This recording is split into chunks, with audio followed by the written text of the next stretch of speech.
Hello, I'm Susan Fliss, Dean of Libraries. Welcome to Library Partners, New Roles for Students in the Libraries. I'm delighted you could join us today. You're about to hear from two of our librarians and their student assistants who will describe how they are collaborating to engage students and our community members, library community members, in new and interesting and innovative ways. The work that they will be presenting is made possible by the Friends. Excuse me, this support that you provide underwrites numerous library projects every year. This allows us to stay nimble and to adjust to different learning environments as we've had to do this past year. We're very grateful for your continued interest and support. Now it's an exciting time as we prepare to open Nielsen Library on Monday. The books are on the shelves in call number order. Signs are being put up right now as we speak. The furniture has been de-densified and moved so that students will be a minimum of 6 feet apart so that they stay safe. And the building is just gleaming. It's just so new and the light is shining through all the way on every floor. And you can see, as you'll see, each of us today who will be talking with you has a different background of a picture from Nielsen Library or Alumni Gym. We'll have more on Nielsen Library for you in the coming weeks.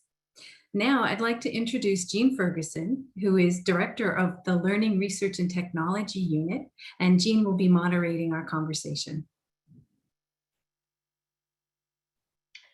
Hi, thank you everybody for being here, and thank you Susan for the introduction to our presentation. As Susan mentioned, my name is Jean Ferguson. I'm the Director of Learning Research and Technology, and my pronouns are she and her. We have a wonderful group of people here today to talk about some student roles that we have in the libraries. And I just want to take a moment and tell you a little bit about our group. So, here's a lot of wheels on a slide that show you the representation of wonderful staff who have expertises across supporting research, helping faculty use instruction or use technology in the classroom, and with spatial analysis and spatial data. And so everybody on our team works with faculty and students to support the curriculum. So we're always really, really happy to have students working with us. Now I have a few housekeeping tips. As your moderator today, I just wanted to let you know that we do have a chat box and you're free to put in comments or thoughts or questions as you wish. But we're going to be using the question and answer function. It says Q&A on your screen for questions for the Q&A session at the end of our presentation.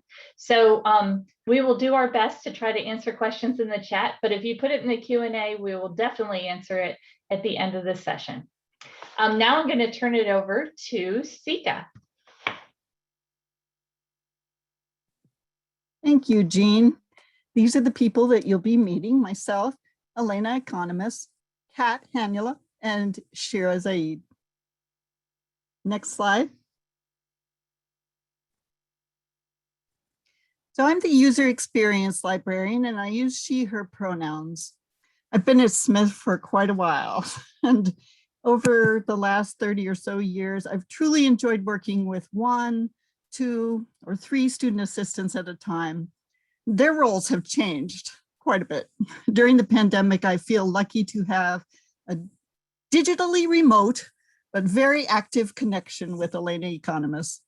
Over the last 2 years, she has come to appreciate making sense out of user data. When I first started at Smith, the students who worked with me had more clerical responsibilities. I was the government documents librarian in charge of a separate collection on the 2nd floor, north in Nielsen. Students typed cards and letters, one did shelving, checked in the mail, stamping, marking call numbers on documents. It was quite detail oriented and essential work, but routine. And even when we moved to word processing and spreadsheets, there wasn't a lot of variety. So I'm a reference and teaching librarian, and students help me creating guides, They check for broken links, look up books. They now my position is half and half. So I'm both user experience, but still teaching, learning, and research. And we have many more tools online for book ordering, for managing our guides and help services. So the clerical part is in some ways easier, but it builds different skills, including writing for the web. Now our assistants have more contact with our users, and they've helped to recruit volunteers for working on tests, usability testing, and to run and analyze some of our UX studies.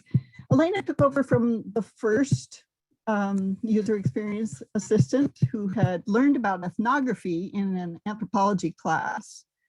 I would say that students learn along with me, researching UX methods and existing studies. It's very important for us to talk with our users and find out what they need to see how they actually use our stuff and what they expect or would like from the libraries, not just from the website, but from other interfaces, physical spaces, and many other things. Could I have the next slide? In 2008, Elena played an essential role in helping us run a huge event we called the Chair Fair for a couple of days over in the campus center. And this was designed to engage the community about the kinds of furniture and spaces that were being planned for New Nielsen. We used some of the equipment the Friends funded for our mobile UX kit for user experience. And Elena can tell you more. Last winter, she was involved in working with the team for the website. And she, oh, next slide. So she helped to find out what people call things and how they organize the stuff. It's called a card sort. So because librarians often think they know how to arrange things for students and faculty, but we need to know how our users see it. So for these big cross-departmental, cross-unit projects, Elena met with other staff, including the assessment and user experience team. And another student was wonderful in helping both IT staff and librarians with interviews and creating charts for the science faculty project. In the new Nielsen complex, we have a UX lab on the 3rd floor in the alumni gymnasium, and that's what you see, that 3rd floor re-envisioned as the new scholarship studio. We're excited to develop the user experience assistant position more next year. Elena's role has expanded, and she's now the digital service assistant, which means that she does a lot of stuff. Having someone with a student's perspective who can empathize and understands what people are going through when they learn to use the library is invaluable. It's been a pleasure working with her. It is a pleasure. Elena? Thank you, Sika. Hi, my name is Elena Economist. I am the Digital Services Assistant. I am class of 2022, so I'm a junior. I am a History and Russian, Eurasian, and Eastern European Studies double major. And I'm a proud Ohioan, and I'm now a hopeful future librarian, which I'll talk a little more about later. So I first began my journey at the libraries, as Sika was saying, almost 2 years ago now, in early 2019, I believe. And I was referred to Sika through a friend who was also serving as an assistant. I didn't necessarily expect much out of my work study job, I just kind of wanted something, out of the dining hall. But it quickly became something that was one of my favorite parts about Smith, and has drastically changed my career aspirations from just a couple years ago. So upon starting my work with Sika, I began learning all of these new, very foreign skills in user experience right away. I had never heard of user experience before. I was kind of thrown into the deep end. But the projects that Sika gave me were really amazing and allowing me to learn these skills in a more gradual way. One of my first projects was working with a website called Hotjar. Next slide, please. So this is an example of what Hotjar does. It creates an online application that creates what are called heat maps. As you can see, different links and things on the page are highlighted in different warmth colors. So the redder that it is, that means the more clicks that this is receiving. So we would use this website to capture various lengths of time where users would be using the library website, the homepage specifically. And we would use all of this data in order to analyze how we can change the website to make different links more accessible. What were people using the most, and what were they trying really hard to find but couldn't seem to locate? You know, what different paths were they taking on the website to try to find something? And so we took all of this information and we said, let's try to make this better, which led to a website redesign that recently went live, I believe in March or February. And part of that included quick links for easier access, which is just a little box on the new homepage. Next slide, please. Which is just a box on the homepage. And through our research with Hotjar, we were able to collect all of these resources. And this is what students and faculty and users of the website, this is what they're using. So we're able to collect these and put these in a more prominent space on the library website. That has been one of my more longer term projects, and it's really been awesome to see it come to fruition in something as kind of iconic as the website, you know, the homepage, and you can click on the website and think, oh, I contributed to that, which is very exciting. Another project that Sika also alluded to that was probably been my favorite so far has been the chair fair for New Nielsen. I have not experienced Nielsen at all since I've been at Smith. Next week will be my first time ever, hopefully, going into New Nielsen. But I got to a little kind of experience in looking at and doing what we call the New Nielsen Chair Fair. So next slide, please. We had over 500 participants with over 183 feedback forms, hundreds of comment cards, several interviews, and we did serve a lot of hot chocolate as it was December. Basically, we had a lot of different furniture in the downstairs of the campus center that users could all come and try and sit in and study in and experiment with. And there were different sorts of usability tests that we did, observing them, interviews. They were able to write their comments and post them on Post-it notes about certain pieces of furniture. And we could really see what people wanted from New Nielsen. It was definitely a very kind of student-focused project, which I really enjoyed. I wanted students to feel like they had a say in New Nielsen and what we were going to be doing. So I really felt good about that. I was allowing students to have a voice, and I was taking a part in that. And when we just go to the next slide, there's just some pictures of what that looked like. That was kind of our setup, different tests all around, different pieces of furniture people could try. It was a really great experience. Next slide, please. So now in our more remote age, I'm doing a lot more digital focus, less kind of usability tests and things like that. A typical day for me is usually working on resource guides online, what we would refer to as LibGuides or subject and course guides. So basically it's just a collection of resources, so different websites, books, databases that are available through the library for individual courses or subjects. A lot of the time I will check different links on old guides, I will organize them, and I'll even create them. This is an example of one Sika and I created together rather recently. I think that these resource guides are extremely important because they create a space that makes information more accessible for everyone.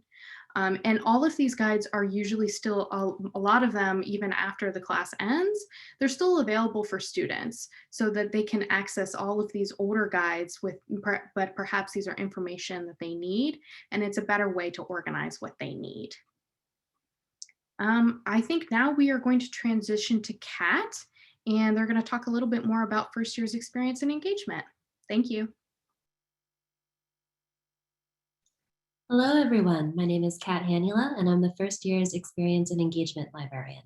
I'm also the English Language and Literatures and World Literatures Liaison and do library instruction and reference. However, I also concentrate on how to best connect first-year students to the libraries and our resources. I'm going to explain and talk a little bit about what I do at first. Next slide. First, the philosophy behind focusing on first-year students. A growing body of research tells us that students' connection and relationship with library services and resources correlates to their retention, academic success, and likelihood to graduate. Because of that, focusing on first-year students is a worthwhile investment of library resources in order to meet the larger library and college goals of inclusion, student success, and retention. So that's a little bit behind why we do what we do. Next slide, please.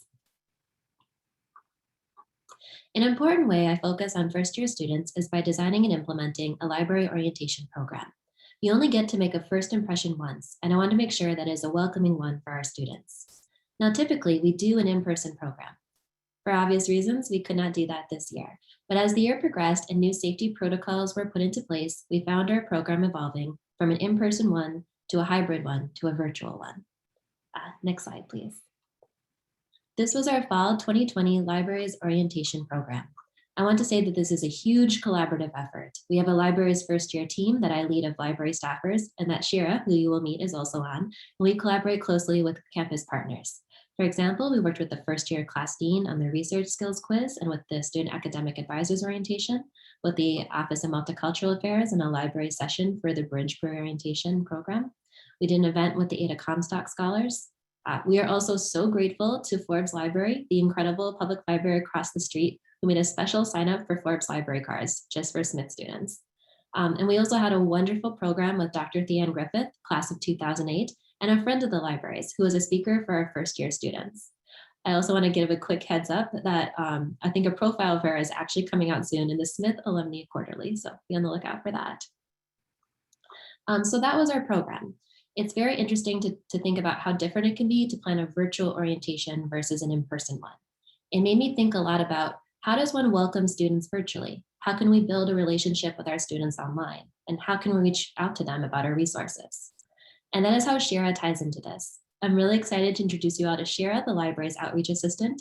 Shira started working at the libraries last semester and brings a designer and filmmaker's eye to our outreach, which has made a huge difference. Shira has been working with me on how to best reach out to students and has been making videos and thinking of ways to best engage our students online. I really enjoyed working with Shira, and I think you will enjoy learning more about her work.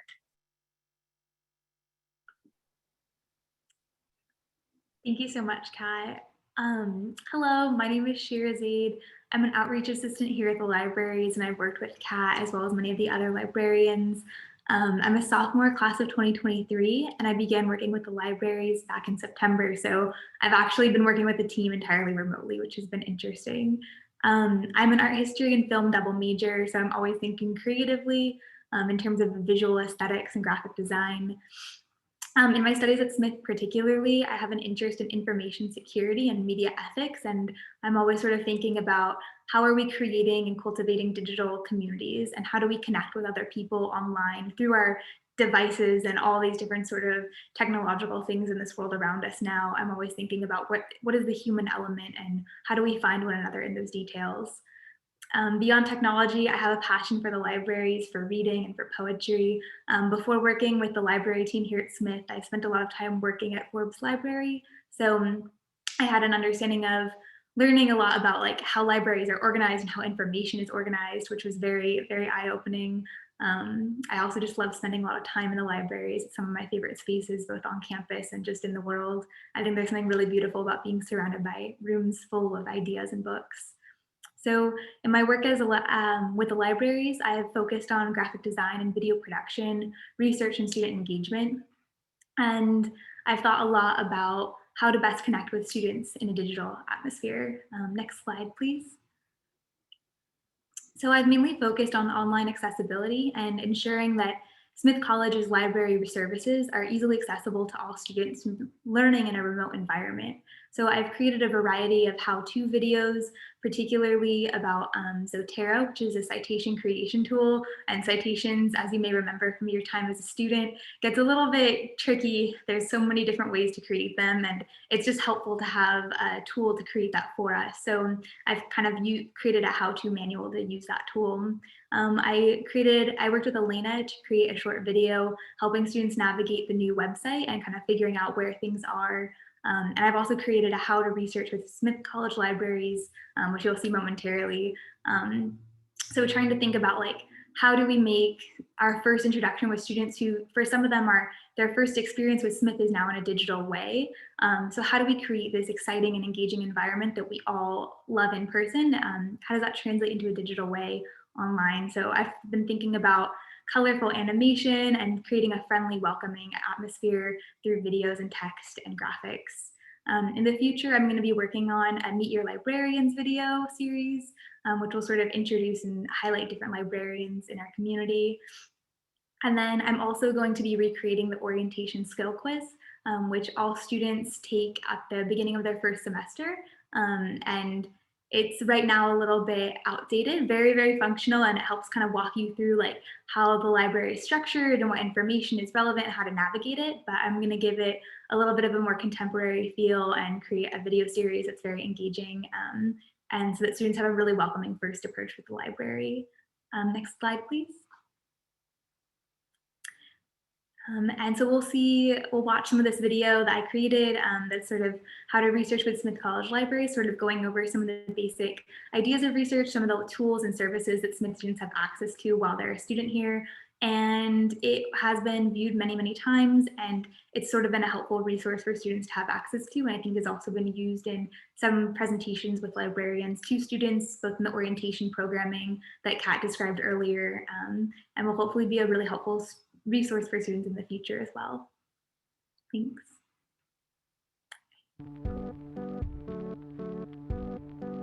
How to research with Smith College Libraries. Smith's physical and digital libraries provide students with access to millions of books and scholarly articles, research studies and films. There are artist biographies and CD collections, and various forms of archival material in Smith's special collections. It can be overwhelming to begin researching without understanding some fundamental information about the library. In this video, you will learn how Smith's library system is organized and how to search it effectively. Smith provides access to several databases to supply students and faculty with the most contemporary research. There's JSTOR for articles and digitized books, ArtStore for high-quality digitized images, Web of Science for scientific databases, and Swank for popular films, art house documentaries, and recent releases. To sift through all this information efficiently, it is important to understand effective searching strategies. When you go to Smith College's library website, there are actually a variety of ways that you can search the databases. You can click on the central search bar, which will populate searches based off of the millions of resources from the library catalog, article databases, local primary source collections, streaming media, and more. You can click on the 5 college catalog, which will populate sources based off of materials found within all 5 colleges. These searches are great places to start, but you may end up with too wide a range of results. You will likely want to use Smith's Advanced Search feature to streamline your information endeavors. Advanced Search enables you to type in multiple search terms and use a Boolean to search for one term but not another. This brings up results where the full text is available online. You can select the library the sources are located in, view local collections, specify the publication date, and the language the piece is written in. Wow! Advanced Search is an extremely powerful tool. When you use it, you can save time and research topics much more thoroughly.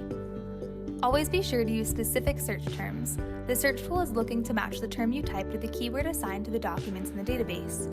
You may have to try a variety of targeted terms to find the materials that you're looking for. If you're not getting the results that you hope for, don't be discouraged. Smith's librarians are here to help. You can always set up a meeting with a librarian in a specific department to help you find what you need. Once you've gathered your sources, be sure to organize them with a citation tool like Zotero. This will ensure that your bibliographies accurately represent all of your research. If you're not familiar with citation tools like Zotero, be sure to check out Smith College's library help site and view our Zotero explanation video. Best of luck on all of your researching endeavors. I've got a feeling that you're going to do great.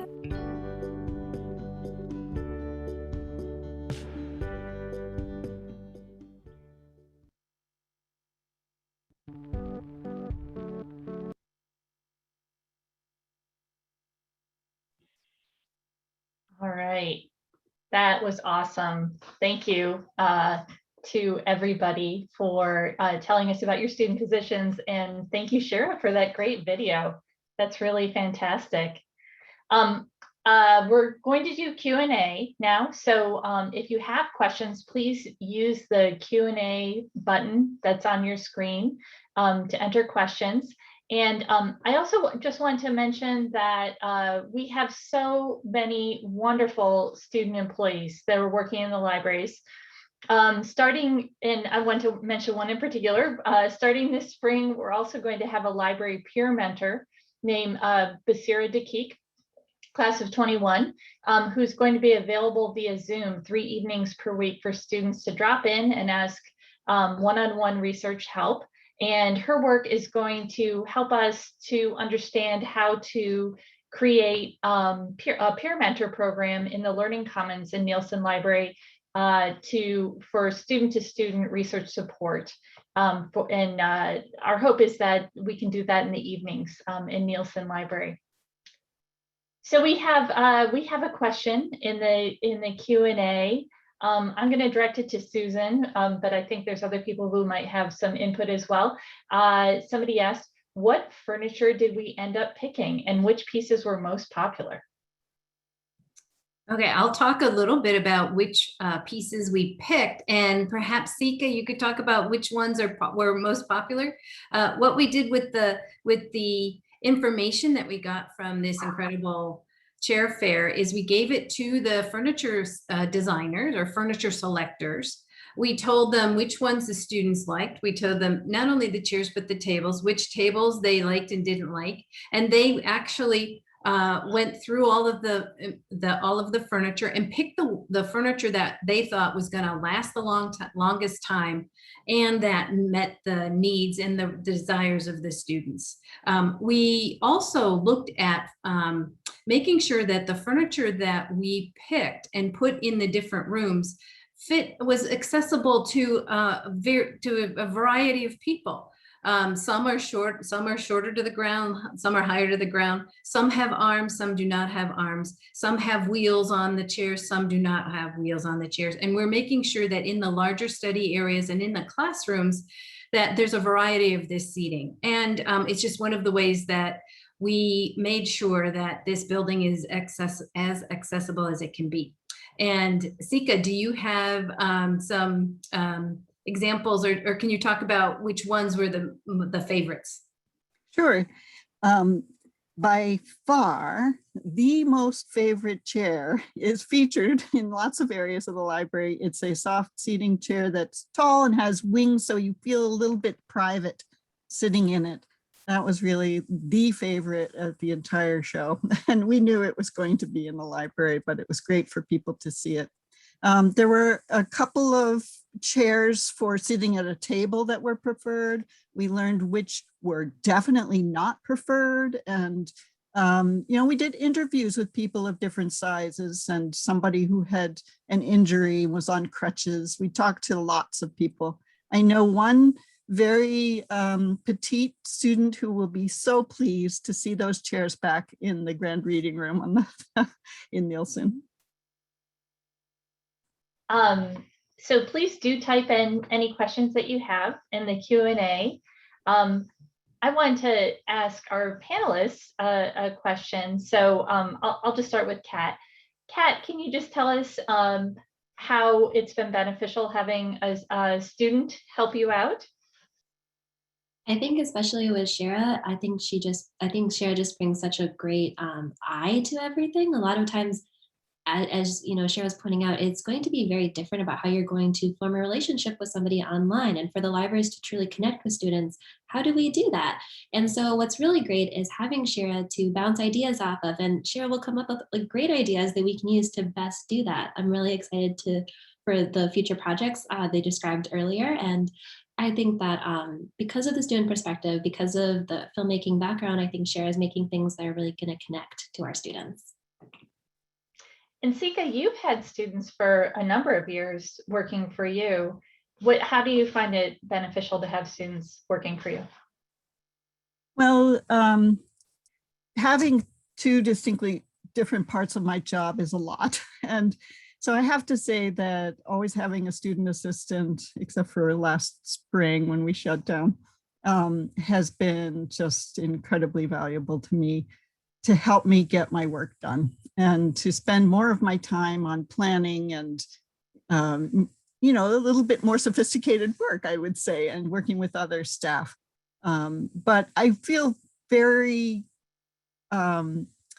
moved, I guess, to make sure that the students get something out of it too. So I'm glad the UX job is a little more interesting than the old GovDocs jobs. All right, so Susan, I think this is for you. Is it possible for alums to use the new Nielsen remotely? You're muted. Thank you. Yes, we do. And Mary, perhaps we can put in the chat the link to the information about the databases that are available and the resources that are available to alums. And this is through the Friends of the Library, the generosity of the Friends of the Library. So we'll put that in the chat for you. Awesome. And then is it possible for alums to sponsor individual chairs or other types of furniture? That's a great idea. We hadn't thought of that. And especially the one chair that people love that have the wings that come out and you sit in it and you feel like it's a little bit like a cocoon. That's a great idea. So we'll bring that back and talk about that. Elena, we would love to hear about how your work in the libraries has led you to consider a profession as a librarian. Yeah, it's been kind of a gradual development. You know, I think at a place like Smith, your opportunities are so vast. You know, there's a lot of different kind of things that you consider. And I was thinking about going into academia and, kind of toying with different ideas. And then it seemed to I was like, well, there's something right in front of me that I've been doing all along that I really like, and then I started talking to Sika, and then Kat has been really helpful as well. Just kind of bouncing off, asking, how did you get into this profession? Do you love it? Like, what, should I do this? And they've been really kind of helpful in validating what I want to do. And yeah, it's just having this experience has really opened this up for me, and in ways that I would never have considered it, obviously, if I hadn't been working with the libraries. So I'm hoping to attend library school and get my master's in library science. Whether that be, right after Smith, I don't know, but eventually that's the goal. And somebody actually put in a question that was exactly the question I was asking you. So there's a follow-up, which is there a type of librarianship that you think you'd be interested in? That's a great question. I really want to kind of find a way for me to broaden my kind of scope in libraries. It can be a little, with work study at Smith, it can be a little kind of constraining. There's only a certain number of hours you can work. So kind of having multiple positions can be a little bit tricky, but I'm kind of applying for different internships and things right now, hoping to widen my scope. I'm definitely interested in academic librarianship, and kind of similar to what Kat and Sika and all of us are doing here at the Smith Libraries. That's amazing. Shira, if I can put you on the hot seat here, can you tell us just, have you in doing outreach to students, have you learned things from other students that you were surprised to learn, or come up with new perspectives that you might not have thought of? Yeah, for sure. So a few weeks ago, Kat led an orientation program, and I helped to kind of facilitate and think through some of the beginning foregrounding work for. And it was going to be, I would assume, probably one of the, like, possibly the college's only first remote, one of like the first remote orientations. And we were really intrigued to find that a lot of students actually ended up showing up to it, and jumping on the Zoom call and being really engaged and staying for the chat, which was really amazing to find that, like, students at, like, Smith, students and the student body at Smith, like, even when we're not physically on campus, are still extremely engaged individuals and are just very motivated at forming communities. And it was really fascinating to see that community build online on Zoom, and people are excited about the libraries even when they're not there.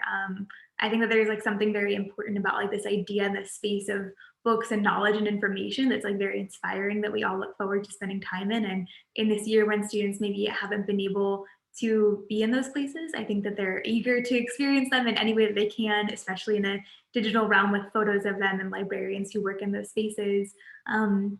So it's been really, really cool to see that, like, even online, this community can still flourish and find ways of coming together just as we are now. Like, we're not together in space, but we're together in this, like, digital realm. And I think that that's really beautiful. Hope as soon as we can get together, it'll be a very much different experience, but there's something really lovely about knowing that we can be in different places but still find ways of connecting with one another. I think that's been very fulfilling through my work at Smith with Kat as well. That's great. Thank you, Shira. We have another question. So the question is, and I believe this is for Susan, I can imagine that professionals at other college libraries are going to want to know about all the things that we've learned in designing the new library. How are we sharing our new expertise? That's a great question. Thank you. We are going to be writing an article where we've been tracking the kinds of things that we've done, especially in making the library a welcoming environment and accessible to all. And this will also include some of the new programming and what we're doing in the Learning Commons and in the Digital Media Hub. So we will be writing an article.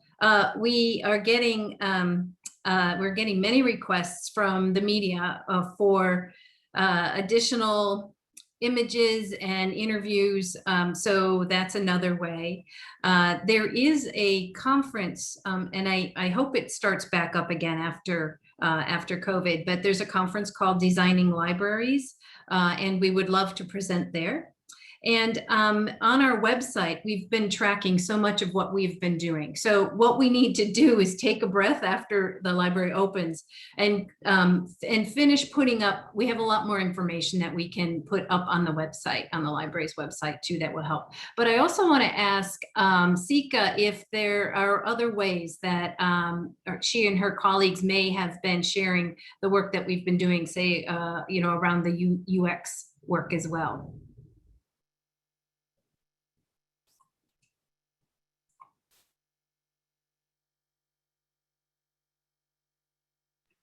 I think, Sika, you might be muted.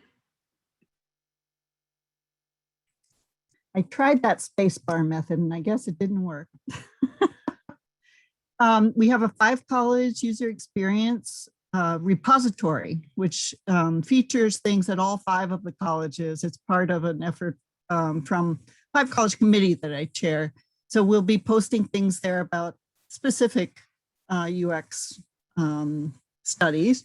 I'd like to present about them at either the Library Assessment Conference or Designing for Digital, and hopefully that'll happen. We also have plans to add a user experience component on our websites, particularly when we open up the new UX lab in Alumni Gym. We want to publicize to people what it is we do, tell them what decisions were made based on what they helped us with, and so on. Great. Oh, I wanted to mention too, sorry, Jean, that the link I put in there to the new Nielsen building project includes a lot of documentation of user experience studies that were done early on. So, you might find that very interesting. I have another question for you, Sika. How do you engage with faculty to learn about their user experience? Of course, I have the privilege of working with faculty, mainly in the social sciences, Spanish and Portuguese, environmental studies, social work. And I hear from my colleagues about what they're doing. A lot of that has more to do with instruction for specific research projects or building the collections. But we did a science faculty survey, which was the first really big effort we had to interview a huge number of faculty across the sciences and engineering. And that was eye-opening. And when we hire a new science librarian, I'm sure they will get a lot out of that report. We had years ago the LibQual survey, which included faculty. That was on a large scale. And when we were planning for Nielsen, a lot of faculty were involved in the UX studies for the new building. Great, thank you so much. We also recruit them for our usability studies and interviews and focus groups and things like that. So we do, students and faculty. Yeah. Yeah, and I think so much, you said this already, Sika, that you work with faculty in the social sciences, Kat's working with faculty in the English department. We have librarians that are working with all the different faculty across the college and providing input from that as well. Susan, do you want to talk a little bit about the opening on Monday and just sort of our services? And happy to. We're excited about it. We're a little nervous about it because we haven't, this is opening for the first time and having people come in and see it. So the library will be open to students, faculty, and staff who are in the COVID screening program. People will swipe into the library with their one card, with their ID card. So that's how we know that people are in the screening program. We have worked hard to identify what the maximum occupancy can be of the building, because we have to follow state guidelines for the number of people who can be in libraries. So we've looked closely at that. We also follow, of course, Smith's guidelines as well. So we can have up to 300 people. So that's across 5 floors.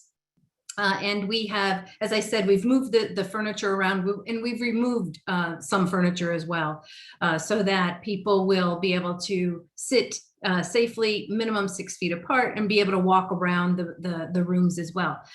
We have some rooms with one chair for one person to be in, some of the smaller collaborative rooms, and then we have some of the larger study spaces. I think the largest one I saw so far, because we're still putting up signs, is 34 capacity. So what we're doing is, as you walk into a room, there will be a stanchion with a sign saying what the occupancy limit is for that space. And actually, that's the number of seats that are available. So people will know if it's full, because there won't be a place to sit. We also will, so primarily it'll be a place for students to study. And also people will be able to browse the stacks that are open. So I'm looking, so if you saw Shira's background, that is taken from the 2nd floor, the mezzanine, looking down into Central Hall. So you can see that those books are out in the open and very available for people to go and just browse and take books out and check them out.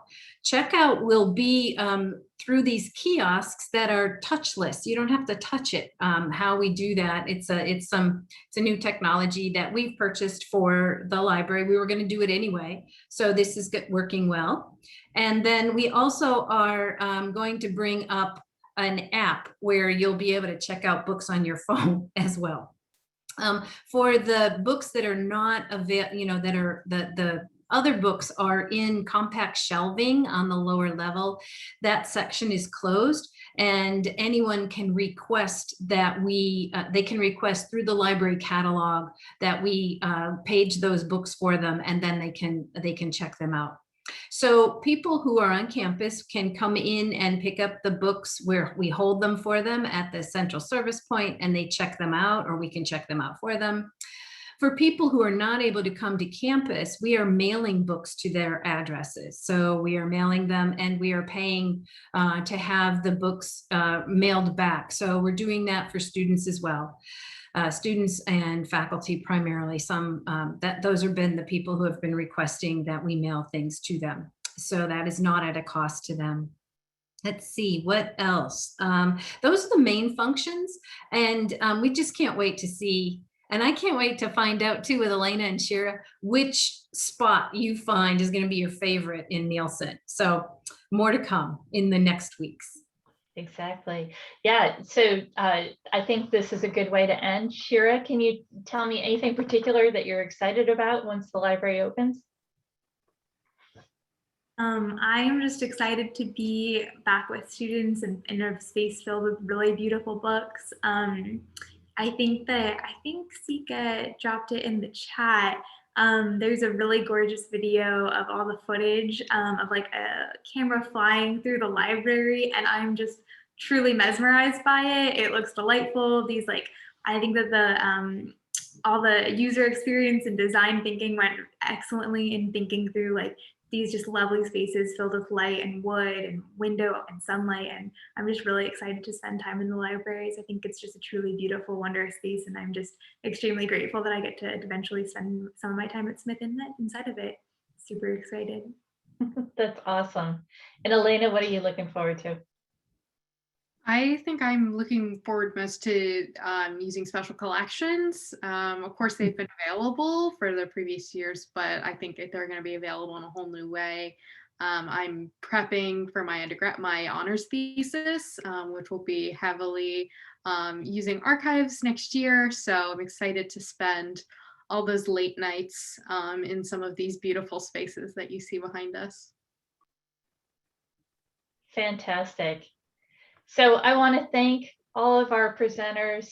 Thank you, Shira and Elena, for working with us and doing these amazing things and bringing the student input. And thank you, Kat and Sika, for working with these great students and giving them such fantastic projects. Thank you, Susan, and thank you, Mary. And thank you, Maria, who you don't see, but is in the background, making sure that we are technically running smoothly. So I really appreciate you spending this time with us and learning more about our student employees and the work that they've done, and hope that you can be on campus soon and see Nielsen Library.